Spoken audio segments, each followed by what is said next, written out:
Test 2, Section 1. You will hear a new student, Stefan, talking to an assistant, Anna, at the student union about his membership. You now have 30 seconds to read questions 1 to 6.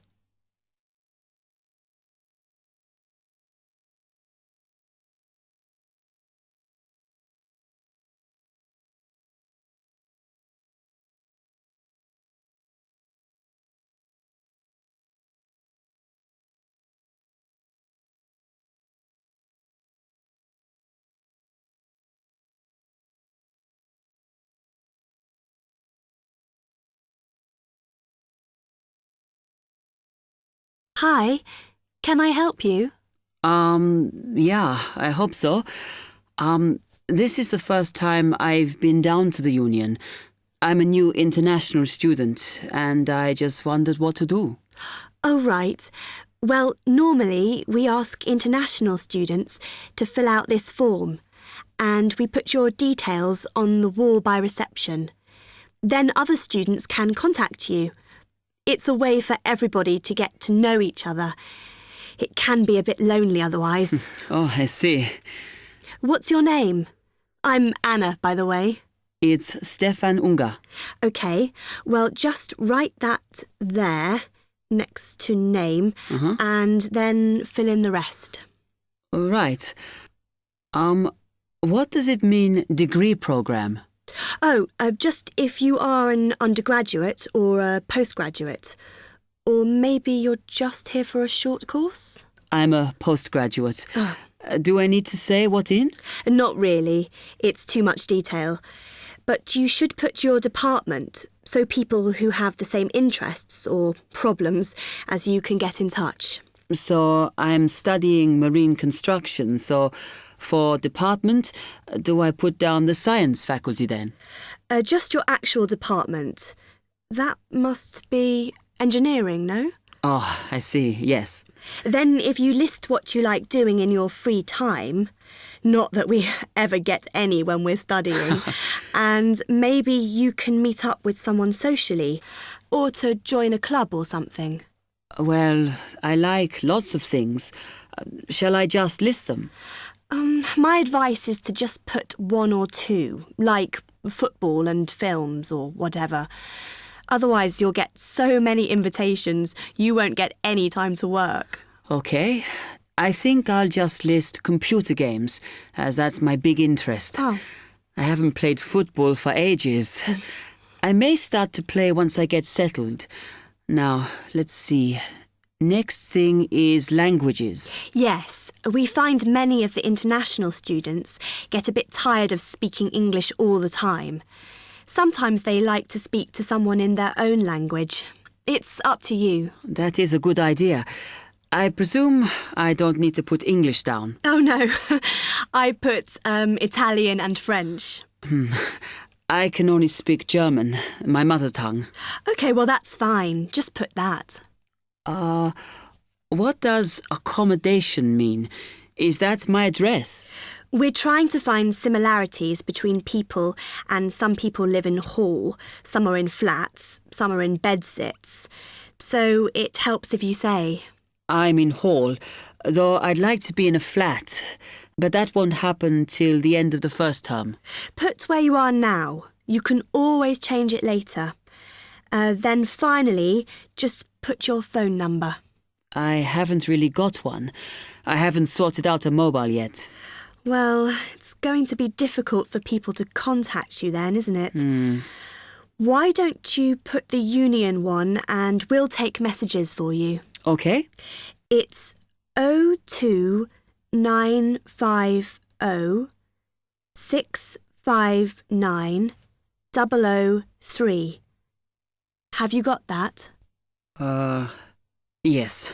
OK then. You now have 30 seconds to read questions 7 to 10.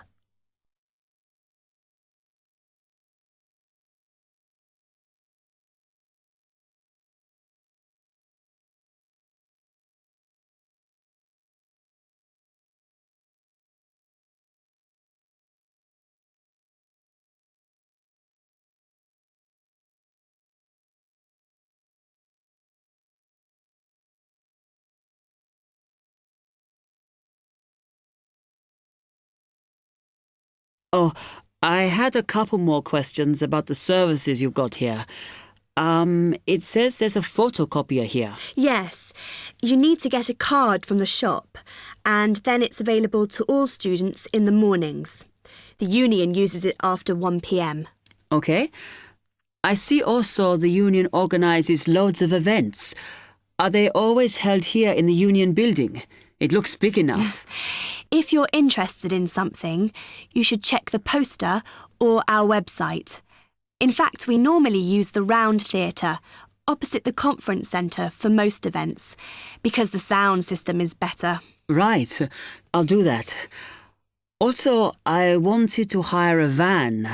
Can I do that through you? No. You need to present a case, really. They're not just available for hire to anyone. The president said we have to limit who is allowed to hire them. The person you need to see is the transport secretary. She's on the 2nd floor. Okay, thanks. The other thing is, are all the discounts we get with our union card listed on the back of the card? I thought there might be more. No, that's it, I'm afraid. Mainly books, clothes and music. Though we are currently negotiating to get one on newspapers, so that should be valid from next term. Okay, thanks a lot for your help. Test 2, Section 2. You will hear a library assistant talking about the library she works in. You now have 30 seconds to read questions 11 to 15.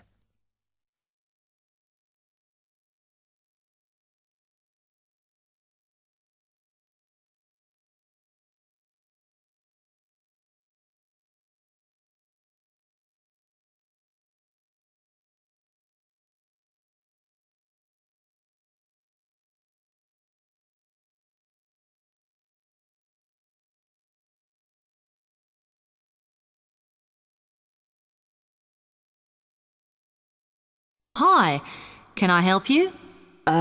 Yes. I wanted to join the library. Okay.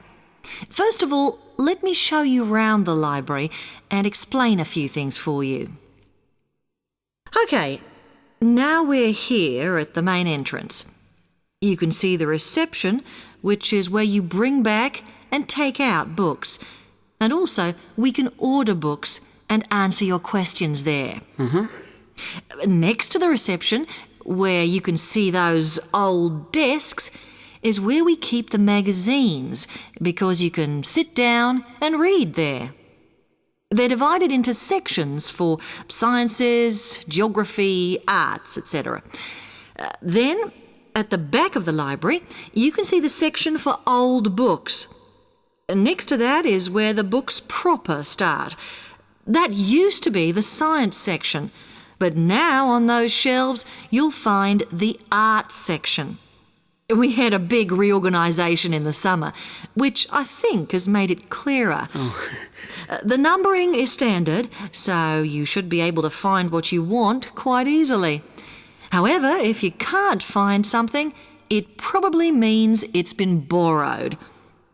Okay, then in the corner next to the reference section is where we thought it was quietest and away from the phones and printers and things, so we've put the study desks there. They all have computer access if you need it for your laptop. We do ask that you don't just read magazines there, though. Okay, then there's the reference section, where you can look up the files. Then, as we come back to the main entrance, is the next section, where we used to have the languages. It got very busy and noisy, so when we moved everything round, we decided to put the law books here. Also, because it's a smaller section, it fits quite well here. Okay then, we're back at the main entrance. Over there, by reception, there's a door that goes to the extension, and we have further sections, such as languages and study desks through there. So you could have a look round when we've finished. Then, just between reception and the door here, is where we decided to put the computers, but the computer magazines are in the magazine section, as we found too many went missing here. Okay, is that everything? You now have 30 seconds to read questions 16 to 20.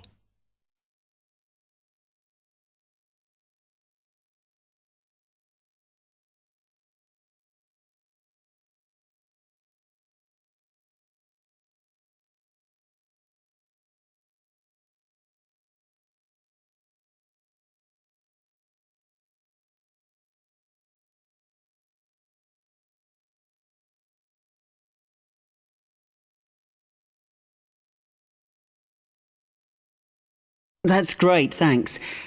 Can you just tell me a bit about borrowing and the rules and whatever? Of course. Over the last 2 months, we've been introducing a new system for this, and you can now take books out for 6 weeks. That's generally enough for most people. We usually get books back within 30 days. Of course, you may decide to renew the period. You used to have to come in to get the book stamped because we don't like doing it over the phone, as there's no record of it.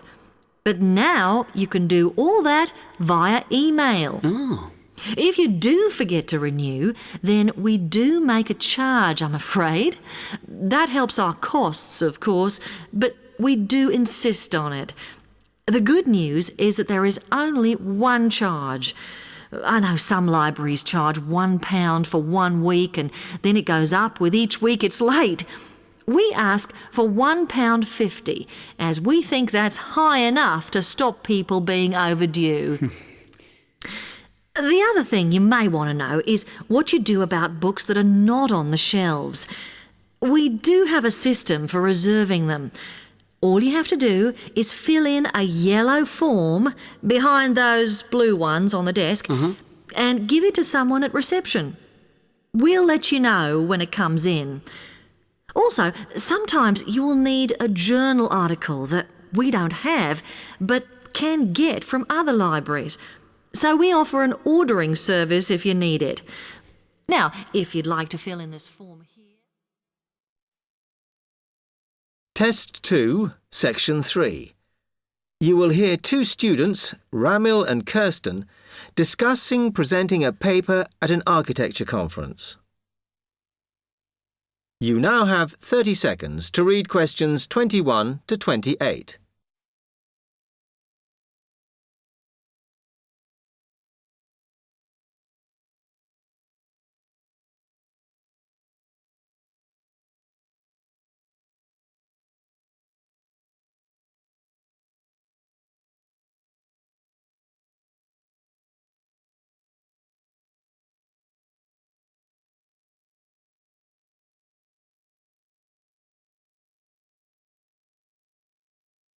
Hi, Kirsten.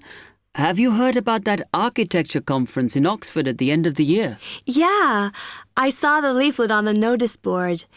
As it's my final year, I ought to try giving a paper, but I've got no idea how to go about it. Oh, I think you should go for it. I did one last year. It's quite straightforward. First of all, you need to see what the conference themes are. You know, what topics they're covering. You can do that by looking it up on the website. You need to submit a paper that falls into one of the categories they give you. Oh, that may give me some ideas. Then, while you're doing that, you should also have a look at the information on how to submit your paper. The rules, if you like, such as the length. It's important you follow those. I see. And then I suppose the next stage is to start writing it up. I'd like to use it as an opportunity to propose some future work, but I understand it must be based on current work. Still, there's plenty to choose from. It makes sense to do something that I'm more familiar with. Yes, and the other thing is, when you've written it up, then go back and look at your data carefully and make certain that you've presented it in a format that is standard for your subject. Remember, people have to absorb information very quickly while they're listening. Don't make it too complicated. Okay, well, I reckon that'll take me about a month to get that sorted. Then the next thing I have to do, I guess, before I send it off to the conference organizer, is give the whole thing to the events officer so that he can look through it and see if it all makes sense and is okay. Yeah. Remember to warn him that it's en route so he can fit it into his schedule. Oh. Then you're done, really. All you have to do after that is to go through it and sort out any changes you need to make. Then finally, you can submit it. You can do that online. Phew, good. Then I just wait to hear, I suppose. How long does that take? It depends, but usually about 6 weeks. Oh. When you hear if your paper has been accepted, then at that stage, it's worth giving them a list of any technical things you need when you actually give the talk. Mm-hmm. A screen or video players or that sort of thing. Okay, but that's a long way off. And I know that if my paper is accepted, then at that stage, I have to give them a short text about myself and my academic background so that they can put it in the brochure. Famous at last. Yeah. You now have 15 seconds to read questions 29 to 30.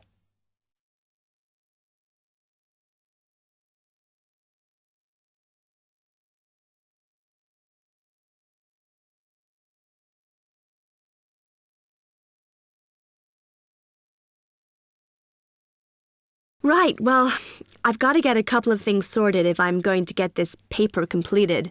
Have you got enough data? Possibly. I'd like to reinforce some of it, though, so I thought I'd send out some more questionnaires. I was looking at that thesis that Angela wrote last year, and she said you need a sample of over 100 to be sure of your results. I think some of this year's postgraduates are doing some of the same stuff as you on buildings. Why don't you talk to them? I'll end up getting confused. It would be more useful for me to actually go out to that site by the rail bridge to see how they're building the new factory. Oh. I managed to get hold of Professor Barnett at London University, and he said I should go out and take pictures. I'm pretty busy, but I'll have to make time. Anyway, what about you? What are your plans? Test 2, Section 4. You will hear part of a lecture on the current and future use of mobile phones. You now have 30 seconds to read questions 31 to 35.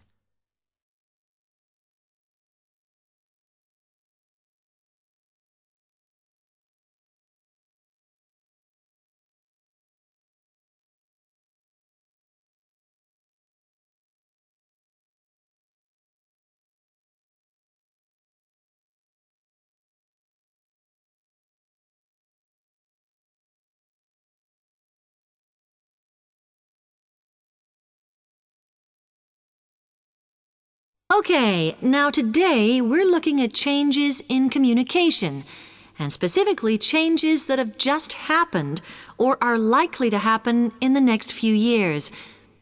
Key to this is the mobile phone, which is increasingly being seen as an all-purpose system rather than just a phone. If you only use your phone for texting and making calls now, you will be amazed at how you'll be using it in the future. The technology has been developed for a range of other uses. For example, phones could be used so that if you are meeting someone and they get lost, you could send them a map of your location to help them. This will save all those complicated explanations over the phone and our poor friends or colleagues trying to drive and find out where they are at the same time. And if you get bored waiting, or if you're traveling, for example, you will soon be able to see TV news on your phone as it is actually being broadcast. This means that you won't have to miss any of your favorites if you were away for a few days. Most people have got used to texting now, and young people send pictures to each other. But what is exciting is the possibility of putting music with them before you send them. And it's not all frivolous. Phones are going to become even more critical in business and education. Some recent developments have a highly practical usage. So, for example, as lecturers, we will be able to send everybody a text to let them know if lectures have been cancelled. And the new phones could have a further use in education, as well as business, as they will enable us to go to any destination, such as when we are doing a field trip, for instance, and from there to send data directly to a computer so that we can access it when we get home. This means we will no longer be limited by what the phone can store. You now have 30 seconds to read questions 36 to 40.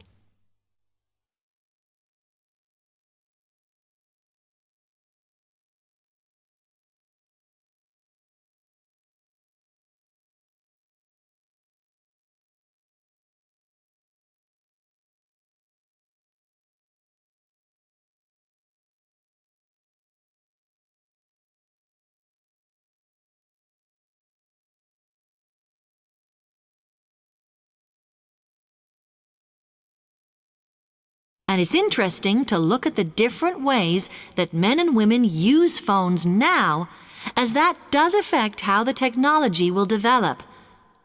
Some research has been done on how people use phones, and some of the results are surprising.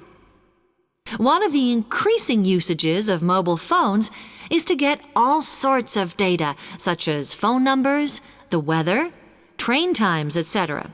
And while there's been an attempt to set up connections with things that women might be interested in accessing, it is overwhelmingly men who do this.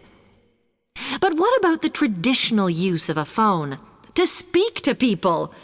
I suppose we would predict that it is mainly women who use phones as a method of contact for friends and family, but, in fact, the genders exploit this facility equally. I've spoken about the increased business usages that phones will offer, and I suppose we would associate this usage with men. The survey picked up, though, that women are often working from home or catching up with work in the evenings, so they use phones in this way as much as men do. Most of us are aware we can store photos on our phones. It's an ideal method of capturing a moment wherever you are. Women tend to be the group that keep photos on their phones, but it seems that men use their phones to actually take pictures much more than women do. And of course, all this knowledge affects the marketing that the companies will do in order to sell